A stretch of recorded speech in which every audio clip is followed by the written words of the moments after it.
27. 무단무멸분 무단무멸분 끊어짐도 없고 멸함도 없음. 수보리여 보살의 길로 들어선 사람은 단견과 상견에 집착하여 빠져서는 안 된다.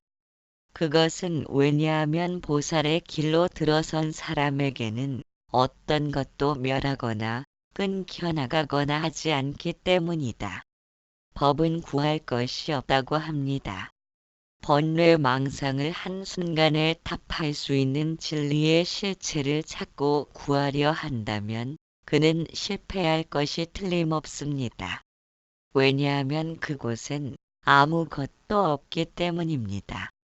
그러나 아무것도 없다는 그것도 단멸상을 지닌 것입니다. 그래서 금강경은 다음과 같이 말하고 있습니다. 보살의 길로 들어선 사람은 어떤 것이 멸한다는 단멸상도 없어야 하며 또한 끊겨 나가지 않을 것이라는 상견상도 지녀서는 안 된다는 것입니다. 왜냐하면 단멸이란 없음의 법이고 상견이란 있음의 법이기 때문에 단멸과 상견의 견해를 지녔다는 것은 상대적인 관념에 물들었다는 의미입니다. 있음과 없음의 법이 유의법이며 언어로 형성된 마음의 측면입니다. 그러나 보살의 길로 들어선 사람은 마음의 측면을 벗어나 성품의 측면으로 향하는 구도자이므로 있음과 없음의 법을 모두 버려야 합니다. 그것이 단멸과 상견의 견해를 짓지 않는 것입니다. 산은 산, 물은 물이란 말이 있습니다. 맨 처음에 멈추어진 것은 산이고 흐르는 것이 물인 줄 알았지만 계절을 따라 오히려 산이 변해가고 물은 흘러간다 해도 항상 그 자리에 있는 것이었습니다. 그래서 산은 물, 물은 산이 되었습니다. 그러다 산이 변해가는 것도 아니고 물이 흘러가는 것도 아니었음을 발견한 것입니다. 세상이 흐르고 있었습니다. 산은 산이 아니었고 물은 물이 아니었습니다. 다시 세월이 흘러 허공을 보니 세상이 흘러가면 허공도 함께 흘러야 하지만 허공은 언제나 그대로였습니다. 변한 것은 아무것도 없었습니다. 산은 산이고 물은 물이며 밤은 밤이고 낮은 낮입니다. 선과 악이 다를 바 없음을 알면 그때 비로소 선은 선이고 악은 악입니다. 세상을 살면서 참으로 행하기 어려운 일 중에 하나가 있는 그대로 바라보는 일입니다. 우리는 사람이나 사물을 보면 즉시 과거의 기억을 끌어들입니다. 기분 나빴던 일 또는 즐겁던 일들을 확대시켜 보는 까닭에 미워하고 사랑하는 번뇌가 산처럼 자라고 망상이 물처럼 흐르고 있습니다. 과거로부터 매 순간 죽는 마음이야말로 신선한 마음입니다. 그런 마음은 상을 지니지 않고 있는 그대로 보고 들으며 지금 이 순간에 최선을 다하면서 살기 때문에 미래에 대한 어떤 두려움도 없습니다. 어디에도 붙들림 없는 마음은 걱정 근심 없이 맑고 평화로우며 매일매일이 신선하고 향기롭습니다. 아나율 존자의 바늘. 아나율 존자는 잠이 많았다.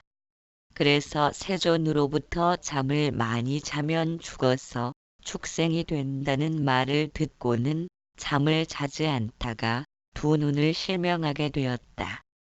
어느 날 아나율 존자가 옷을 기우려 했으나 바늘에 실을 꿰 수가 없었다. 그래서 아나율 존자는 복을 구하는 사람은 나를 위해 실을 꿰어 달라 라고 하였다. 이 소리를 들으신 붓다는 아나율에게 말씀하였다. 내 바늘을 가져오너라. 내가 꿰어주리라. 이 세상에서 복을 얻고자 나보다 노력하는 사람은 없다. 그래서 나는 6가지 일에 게을리하지 않는다.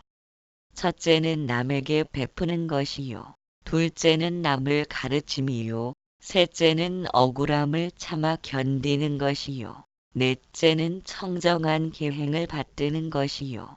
다섯째는 중생을 감싸고 보호함이요. 여섯째는 위없는 깨달음을 구하는 것이다. 28.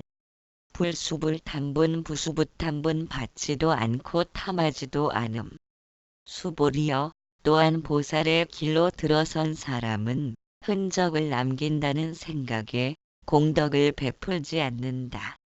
수불이가 물었다. 그렇다면 수행자는 쌓은 공덕을 자신의 것으로 해서는 안 되는 것입니까? 수불이여 자신의 것으로 하더라도 집착해서는 안 된다. 그렇기 때문에 집착 없이 자신의 것으로 해야 한다고 말하는 것이다. 이 장은 불수불탐분으로 받지도 않고 탐하지도 않는다는 장입니다. 쌓은 공덕을 자신의 것으로 해서는 안 되느냐고 묻자 붓다는 집착 없이 자신의 것으로 해야 한다고 말하고 있습니다. 복덕과 공덕이란 마음의 흔적이 남는가 남지 않는가에 따라 달라집니다. 그래서 같은 선업을 쌓더라도 선업을 쌓았다는 흔적이 남았다면 복덕은 될지언정 공덕이 되지는 않습니다.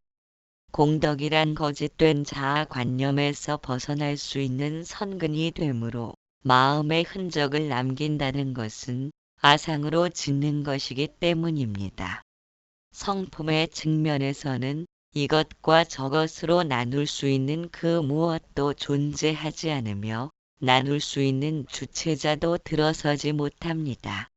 어느 날 붓다께서 숲 속에 앉아 계실 때 지나던 사람이 다가와 말했다. 당신은 무엇을 근심하고 있습니까? 나는 잃을 것이 없거늘 무엇 때문에 근심하겠는가? 그럼 당신은 기뻐하는 것입니까? 나는 아무것도 얻은 것이 없는데 무엇을 기뻐하겠는가? 당신은 어이하여 번뇌가 없으며 홀로 숲속에 머무르며 고독함을 느끼지 않습니까? 붓다가 말씀하시되 기뻐하는 것이 바로 번뇌이며 번뇌가 바로 기쁨이니 나에겐 기쁨도 번뇌도 없음을 그대는 알아야 한다.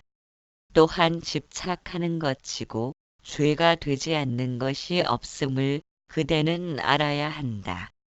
허공의 성인 같은 허공, 악마 같은 허공이 있을 수 없듯이 텅 비어 공덕이 붙을 자리가 없다면 죄의식 또한 달라붙지 못합니다.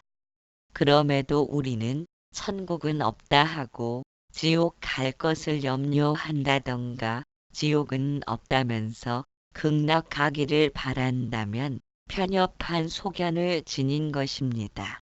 쌓여질 수 있는 공덕이 참으로 없다면 뭉쳐지는 걱정 근심에서도 자유로워야 합니다. 불면 날아갈 티끌보다 못한 까닭입니다. 그런데도 어찌된 영문인지 평생 동안 걱정과 근심, 두려움에서 벗어나지를 못합니다. 스스로 자신을 죄와 복으로 얽어매기 때문입니다. 그런 까닭의 욕망과 분노가 먹구름처럼 하늘을 덮어버리듯 툭 트인 하늘 한 번 바라보지 못하고 한평생 욕심을 채우려고 버둥거리다 삶을 마쳐야 하는지도 모릅니다. 우리가 재물에 집착하는 이유는 재물을 통해서 많은 것을 소유할 수 있기 때문입니다. 보다 많은 것들을 소유하고 싶다는 욕구는 다른 사람들보다 우월한 것을 인정받고 과시하고 싶다는 욕망의 표현입니다. 욕심이 많다면 그칠 줄 모르고 쌓아 올린 소유물들로 인해 누군가에게 빼앗기지는 않을까 염려하면서 분노의 경계를 멈추지 못합니다. 이것은 소유물에게 도리어 소유당하는 꼴이 된 것입니다. 이처럼 집착이 지나치면 오히려 폐쇄되고 고립되는 것입니다. 그러면 우리는 어째서 욕망을 다스리지 못하는가? 욕망이란 집착을 동반하기 때문에 결국 우리를 구속하고 결박하는 폐단이 있음을 알면서도 욕망으로부터 자유롭기가 쉽질 않습니다. 부자나 가난한 자는 모두 불편합니다. 불편하지 않을 만큼 적당히 분수에 맞도록 적절하게 소유한다는 것은 욕망을 조절하는 것이며 그것은 곧 마음을 다스린다는 의미입니다. 마음을 적당히 다스리거나 조절할 수는 있습니다. 사회는 여러 사람들이 모여 살기에 신호등처럼 법이 존재하기 때문입니다. 그와 같이 우리는 법의 테두리를 벗어나지 못하도록 마음을 사용하기에 조절된 마음으로 살고 있습니다. 그러나 마음을 조절하는 것과 마음을 항복받는 것과는 차원이 다릅니다. 마음을 인내하고 조절하면서 마음을 항복받으려는 것은 마음과 투쟁하는 것입니다. 우리가 마음을 항복받음으로써 깨달음을 얻고자 하는 방식을 마음과 투쟁하는 식으로 받아들이는 것도 무리는 아닙니다. 여태껏 그런 식으로 마음을 길들여 왔기 때문입니다. 그러나 그와 같은 방식으로 마음을 항복받고자 하는 것은 마음의 속성을 이해하지 못한 것입니다. 마음을 조절하는 것이 가능한 것은 많이 보고 들으면서 생겨난 것이기 때문입니다. 그 말은 본래부터 마음의 실체란 존재하지 않는다는 의미이기도 합니다. 마음을 조절하고 훈련시키는 것은 많이 보고 듣게 되면 마음은 자연히 그쪽으로 향하게 됩니다. 그러나 마음을 항복받는 것은 실체가 없는 그림자를 베려는 것과 같습니다. 무슨 재주로 그림자를 벨 수 있겠는가 하는 점입니다. 설령 마음과 싸워 이겨서 항복받았다고 해도 싸워 이기려는 것도 마음의 측면이므로 여전히 그 마음은 존재할 것입니다. 그렇게 마음을 실체로서 인정하고 싸우려 드는 것은 이길 수 없는 싸움에 도전장을 내민 것과 같습니다. 부탁께서 수보리존자가 공덕을 자신의 것으로 해서는 안 되느냐고 묻자 집착 없이 자신의 것으로 해야 한다고 말하고 있습니다. 집착이 없다는 것은 마음을 실체로서 인정하지 않는 것입니다. 자신의 것으로 쌓아 올리려는 것은 중심되는 자가 있어야 가능합니다. 만일 중심되는 자가 없다면 자신의 것으로 쌓아 올린다는 것은 존재할 수 없습니다. 그렇기 때문에 자아관념을 소멸시키고 싶다는 욕망을 통해서 무자아를 실현할 수 있는 길이나 방법은 존재하지 않습니다. 욕망의 다이얼에는 제로의 눈금이 없기 때문입니다. 금강경에서 다른 경전과는 사뭇 다른 표현이 있다면 있음과 없음, 이다와 아니다를 동시에 사용한다는 점입니다. 우리는 그러한 표현에 익숙해 있지 않으므로 금강경을 받아들이기가 쉽지 않은 것입니다.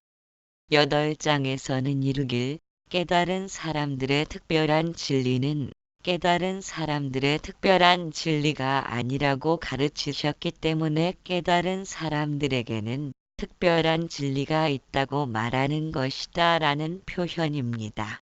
또한 여기에서는 논하지 않았지만 원문직역본 8장에서는 다음과 같은 구절이 있습니다.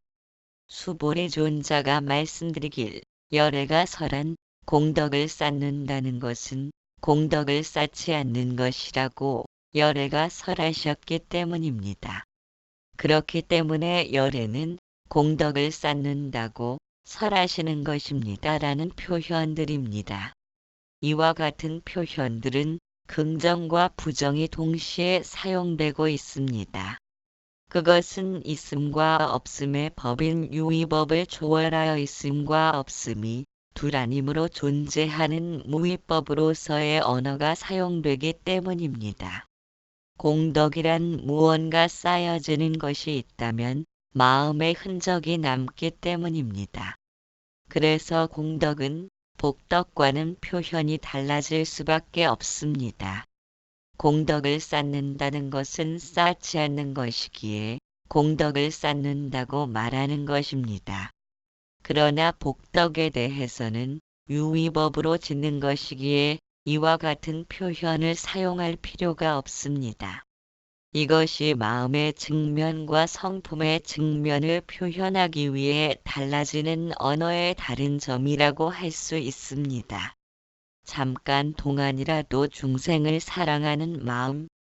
붓다는 제자들에게 말씀하시되 비유하자면 어떤 사람이 아침, 점심, 저녁으로 300가마솥의 밥을 중생에게 보시하기를 30년 동안 하였다 하고 또 다른 사람은 소젖을 짜는 만큼의 잠깐 동안 모든 중생에 대하여 자비로운 마음을 닦아 익혔으면 먼저 사람이 보시한 공덕은 뒷사람이 베푼 공덕의 수억만 분의 1에도 미치지 못할 것이요.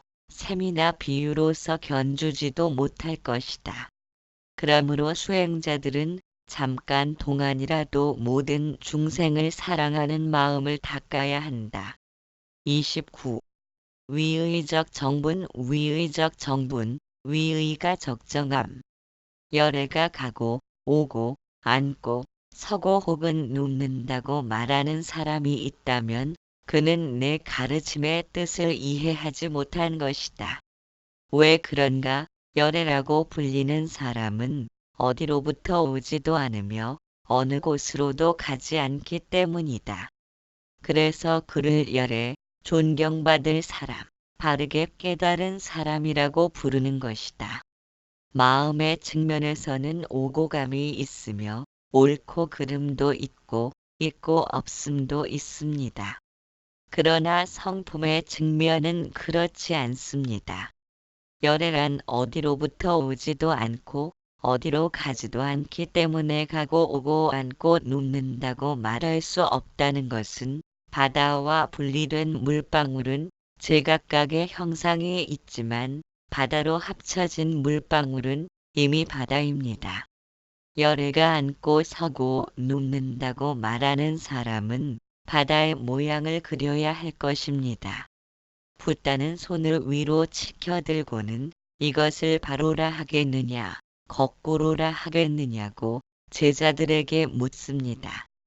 붓다께서 묻고 계신 의도를 알아차리지 못하고 바로인지 거꾸로인지를 찾아 헤맨다면 그 어떤 대답도 옳은 답이 아닙니다. 머리가 굴러간다는 것은 마음속의 언어가 빙글빙글 돌아가는 것입니다. 그렇게 성품이라는 법상을 일으키면 그것은 벌써 머리가 먼저 굴러간 것이라 본질을 놓친 것입니다. 마음의 측면에서 성품을 알려는 것은 아르마리에 불과할 뿐입니다. 이미 성품이 되어버린 열애가 가고 오고 앉고 혹은 눕는다고 여러 가지로 말한다면 그는 잘못된 말을 한 것입니다. 또한 열애란 가고 오고 앉고 눕는 바가 없는 존재라고 해도 역시 잘못된 것입니다. 왜냐하면 언설로 이루어진 생각의 모양을 일으켰기 때문입니다. 병든 자를 돌보라. 붓다께서 왕사성 중림정사에 계실 때 어떤 비구가 병에 걸려 일어나지도 못하고 대소변을 혼자서 처리하고 있었다. 붓다는 그 비구를 찾아가 묻기를 너를 돌보아 주는 사람은 어디 있느냐? 이렇게 앓고 있어도 누구 하나 돌보아 주는 사람이 없습니다. 붓다는 다시 묻기를 내가 병들기 전에 다른 사람을 문병한 일이 있느냐? 그런 일이 없었나이다. 붓다는 이르길 내가 지은 공덕이 없구나. 그러나 걱정하지 말아라. 내가 친히 공양하여 불편함이 없게 하리라. 열애는 모든 병든 사람에게는 의사가 되어 돌보아주고 장님에게는 눈이 되어 길을 밝혀주느니라. 붓다는 손수 병든 제자를 돌보아 주셨고 법을 설해 주신 뒤 모든 제자들을 강당에 모이게 하고 말씀하였다. 너희들은 나의 법 안에서 출가하였으니 물과 우유처럼 하나로 어울려야 할 것이다. 그러나 이제까지는 그렇지 못했다. 지금부터라도 서로 보살피도록 하여라. 만약 병든 비구에게 제자가 없으면 대중이 차례를 정하여 병자를 간호하라. 병자를 돌보는 것보다 더 큰 복이 없기 때문이다. 병자를 돌보는 것은 나를 돌보는 것과 다를 바가 없다. 만일 병든 사람임을 알면서도 서로 돌보지 않으면 법률로서 다스리리라. 30.